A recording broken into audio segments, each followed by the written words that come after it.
का जिंदा होने में नहीं आता। जनाब, अब इनसे ही कोई पूछे, अगर ऐसा ही कोई जरूरी मुशायरा करना था तो दरिया के किनारे खुली फिजा में जाकर तबाह आजमाई गई। इस सोतों को सताना कौन सी शराफत हुई? हमने कई मरतबा खिड़की से ऑर्डर करा, लेकिन ऐसे मौकों पर प्रधान की भी कोई नहीं सुनता। कुत्तों के भौंकने पर मुझे सबसे बड़ा एतराज इस बात पे रहा है कि उनकी आवाज सोचने की तमाम कुव्वत को मुअत्तल कर देती है, ख़ुसूसन जब किसी दुकान के तख्ते के नीचे से इनका पूरा ग्रोह बाहर सड़क पर आकर तबलीग का काम करता है। तो आप गैर सूरत कुत्तों की इस पहले दर्जे की नाइंसाफी मेरे नजदीक हमेशा ही नाकाबिले नस्वीर निकली है। अगर इनका कोई नुमाइंदा शराफत से आकर हमसे बोले कि जनाब यारी सड़क बंद है, तो खुदा की कसम हम बगैर छूछाड़ा किए वापस तशरीफ ले जाएंगे। लेकिन इनका यूं मुतहिदा मुतफिका तौर पर सीना जोड़ी करना एक निहायत ही कमीना हरकत है। और ये कोई नई बात थोड़ी है, इनके कहने पर हमने कई रातें सर के नाखूनों में गुजार दी। रात के वक्त यही कुत्ता अपनी खुश पतली सी दुम सड़क पर ताबहित इम्कान फैला रहा है। इससे और कुछ तो नहीं, बस खुदा के बरगजीदा बंदों की आजमाइश मकसूद है। अंग्रेजी की एक मिसल है कि भौंकते हुए कुत्ते काटा नहीं देते। ये बजा सही, लेकिन कौन जानता है कि एक भौंकता हुआ कुत्ता कब भौंकना बंद करे और काटना शुरू करे। मेरे अबाव अजदाद की रूह है और मेरी किस्मत को अभी तक जाग रही है। बहुत आवाज़ें देता हूँ। अच्छा, थैंक यू, जाग गया हूँ। नवाज़िश आप जनाब हैं कि सुनते ही नहीं, और हज़रत ईसा भी तो बस हल्की सी आवाज़ में वाजिबी तौर पर तुम क्यों बना रहे थे? आपको दिलचस्पी ज़मीन पे से अपने पसंदीदा किस्म के हॉस्टल में पढ़ने के बारे में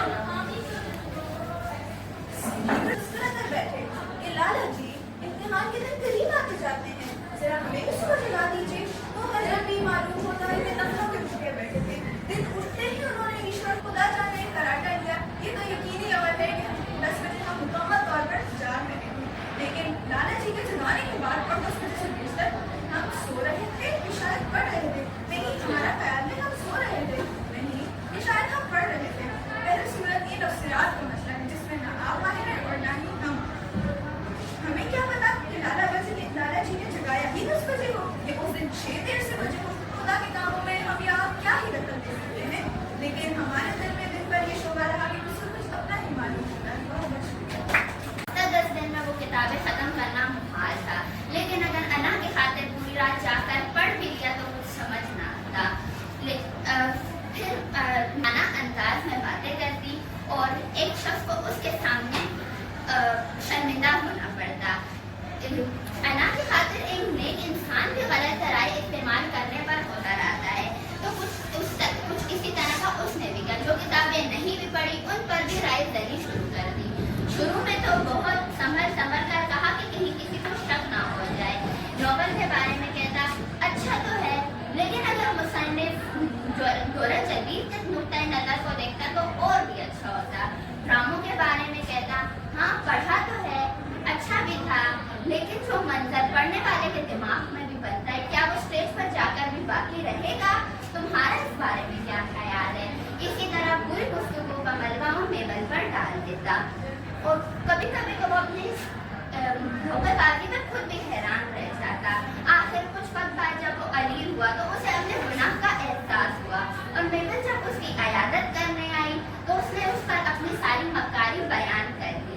उसने कहा कि मैंने कुछ तो ऐसा कहा होगा जिस पर तुम्हें मुझ पर शक हुआ। मेबल ने कहा नहीं तो, ऐसा तो कुछ नहीं है। तो उस पर फिर उसके बाद वो दोनों बैठकर उसकी मक्कारी पर हंसते रहे। जब मेबल जाने लगी तो उसने कहा क्या मैं वो किताबें ले जाऊं? तो हमने कहा कि एक ताइब इंसान को अपनी इस्लाह का मौका तो दो। उसने कहा चलो मैं छोड़ जाती हूँ, मैं तो पढ़ चुकी हूँ।